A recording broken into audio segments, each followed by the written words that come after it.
Paminsan-minsan talaga ay deserve din naman nga natin makapag-relax nga mga mare at hindi puro trabaho, kaya samahan nyo kami sa unang travel nga natin ngayong taon. Tapos pa nga lang ay nakaredy na ang lahat mga mare, pero ayun nga nagkaroon nga ng problema dahil si Chuchu abay nawala nga. Pala mga mare ay alas 2 pa lang ng madaling araw na niligaw na nga, kaya nahirapan kami at an oras na rin kami nakaalas, pero ayan nakarating din naman nga kami at salamat po sa nagpa-picture sa amin. Bandang alas 6 na nga rin kami nakarating dito sa Gabaldon mga mare at talaga namang nakaka-relax nga yung tanawin. Alam nyo naman nga na mahilig tayo sa mga ganitong tanawin, kaya ito rin ang napili nga naming puntahan kahit medyo may kalayuan nga sa atin at tuwang-tuwa nga ang lahat. Pero ako nga mga mare, hindi mo na ako bumaba niya kasi sobrang antok na antok nga ako. Dahil nga hindi ako masyadong nakatulog sa biyahe dahil tinitingnan ko nga mga mare si Gael, pero tingnan nyo naman nga hindi naman nakakapagsisi ang layo ng pinuntahan natin dahil sobrang ganda. Pag ganito ba naman yung pupuntahan mo ay talaga mapapayapa ang isip mo kapag gulong-gulo. Wala pa nga kaming almusal, kaya naman dito na nga rin kami mga mare nag-almusal at nagkape kila ate. Yun na nga iisipin yung mga bibili nyo mga mare dahil meron na nga rin dito. Kung tatanungin nyo nga kung saan nga kami mga mare, pinakalas na nga kami pumunta kasi marami nga to mga maring parte-parte. Kakatanda ko station 4 yata ang tawag dito mga mare. Mas maganda kasi dito dahil nga wala pa masyadong tao. Sa bungad talagang napakaraming tao mga mare dito, ay iilan nga lang kami kaya solong-solo nga namin yung ilog at yung mga tanawin. Ikaw yung gusto mo na talagang matatahimik ang isip mo, ay dito nga kayo mga mare sa station 4 pumunta. Talagang sulit na sulit. Trans pala dito mga mare ay 10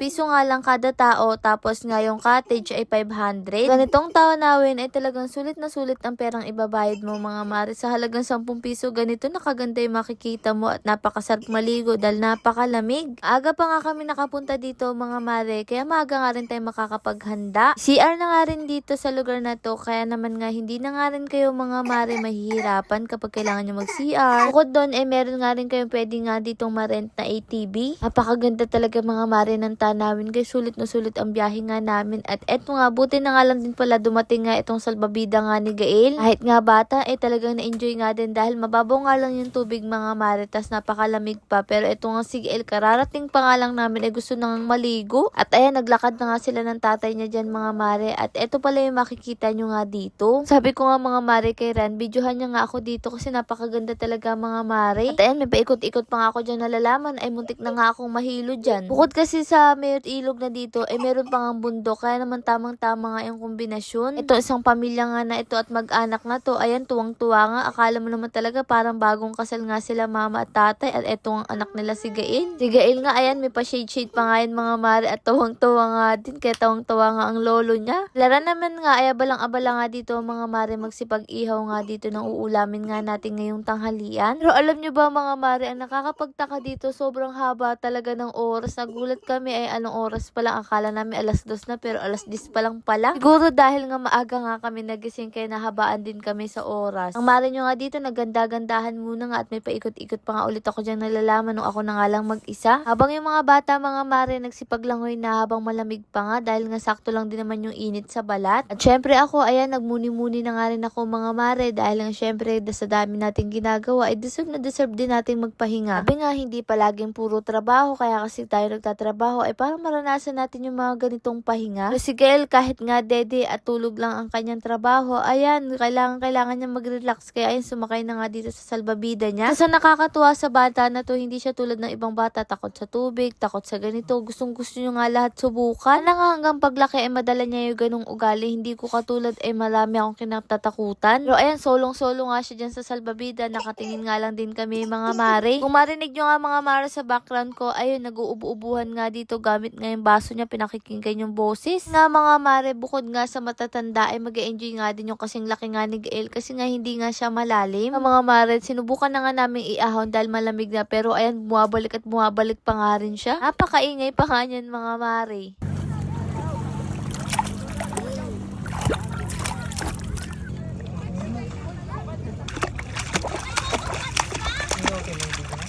Mga mare, ayaw din niya nagpapahawak. Gusto niya siya nga lang. La, Kuya Mark naman nga ang punong abala nga dito sa pag-iihaw mga mare. Nung pumunta nga dito pero malalayo ang lugar nila, masasuggest ko nga sa inyo ay agahan nyo nga. Tapos ayun mga mare, para ma-enjoy nyo rin. Para syempre masulit nyo rin yung biyahe nyo dahil napakalayo nga rin. Akalain mo talaga nasa Switzerland kayo mga mare, sa ganda nga ng bundok dito. At eto nga si Kulot, sinamantala na nga rin na makapag-picture nga dito mga mare para nga sa darating niyang kaarawan dahil 22 na nga to. May matanda na pero no boyfriend since birth pa rin. Sabi ko nga sa kanya, enjoy niya nga lang ang buhay niya dahil pag nga may asawa na siya, napakahirap nga din. Talaga pa nga siya, enjoy niya nga lang niyang mag-travel kasi kapag nga may asawa na siya, hindi na siya sa amin makakasama. Pero ayan nga mga mare, ganito nga kaganda ang tanawin, panoorin nyo na nga lang ay talagang marerelax nga kayo.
O ayan mga mare, kahit hindi nga namin kayo nakasama sa personal, at least ay nakasama nga kayo kahit papaano dito sa panonood nyo. Pero ayan, tuwang-tuwa nga kami dito kay tatay mga mare, ay talaga yung paganyan-ganyan pa nga siyang nalalaman. Maganda palang dalhin sa ganito si tatay mga mare, ay talagang napapaligo siya dahil nga kapag dagat o mas malalim ay ayaw na ayaw niya. At eto nga mga mare, nagkasundo na nga rin kami ni Ran na magsabay na nga daw kami maligo, at eto nga nagharutan pa nga ang mare at pare nyo. At eto nga mababaw lang naman nga ito mga mare, kaya ayan may pa-floating-floating pa nga ito, at ayan pinagbabasa na nga ako ni Ran, pero sabi ko nga hindi mo na nga ako maliligo dahil napakalamig. Wala na nga rin ako nagawa kundi lumusong na nga lang din dahil kapag hindi ako lumusong ay mas lalamigin ako sa hangin. At eto nga si tatay, parang bata nga dito nagpapalamig. Makita ko nga nag-enjoy si tatay, ay talagang masayang-masaya ang puso ko at masabi kang worth it nga ang pagpunta nga namin dito. Nakita naman nga kami ni Gael mga mare, kagigising nga lang halos nito, abay gusto rin maligo kaya ayan nilusong nga ng tatay niya. Noong una pa nga ayaw pang bumitaw, pero maya-maya ayaw na nga rin magpahawak. Kung gusto kasi niya yung pakiramdam na nakakatayo siya sa tubig mga mare, at eto nga tuwang-tuwa nga nung niloloko nga dito.